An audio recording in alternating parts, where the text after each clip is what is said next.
বিদ্যুৎ মাশুল বৃদ্ধিতে রাজ্যবাসী চরম দুর্ভোগের শিকার। বারবার অভিযোগ উঠে আসছে যে বর্তমানে স্মার্ট মিটার সহ যে বর্ধিত বিল তা নিয়ে রীতিমতো সমস্যার মুখে পড়তে হচ্ছে গ্রাহকদের এবং আয়ের থেকে ব্যয় অনেকটাই বেড়ে যাচ্ছে বলে অভিযোগ। আরও এমনই একটি অভিযোগ উঠল সোনামুড়া থেকে। অভিযোগ করে একজন বলছেন যে আগেই ভালো ছিল, বিদ্যুৎ বিলের যন্ত্রণায় চোখে জল এনে এক মহিলা বললেন ঘরে রয়েছে অসুস্থ স্বামী, 1500 টাকা দিয়ে 10 ইউনিট মাত্র বিদ্যুৎ পেয়েছে। রীতিমতো এই বিষয়টা নিয়ে কিন্তু উত্তেজনা ছড়িয়েছে সোনামুড়া বিদ্যুৎ দফতরের সামনে। অন্যদিকে সামান্য বৃষ্টিতেই জলের তলায় চলে যায় দফতর, এমনটা অভিযোগ। কি বলছেন সংশ্লিষ্টরা শোনাবো। কি আইসেন কি কইছে তারা?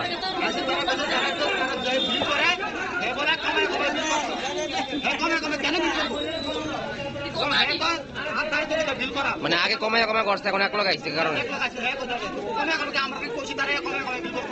আমার যা বিল তাই দেওয়া মাসে মাসে 280, 300, 150, 200 আমার রেকর্ড করতে।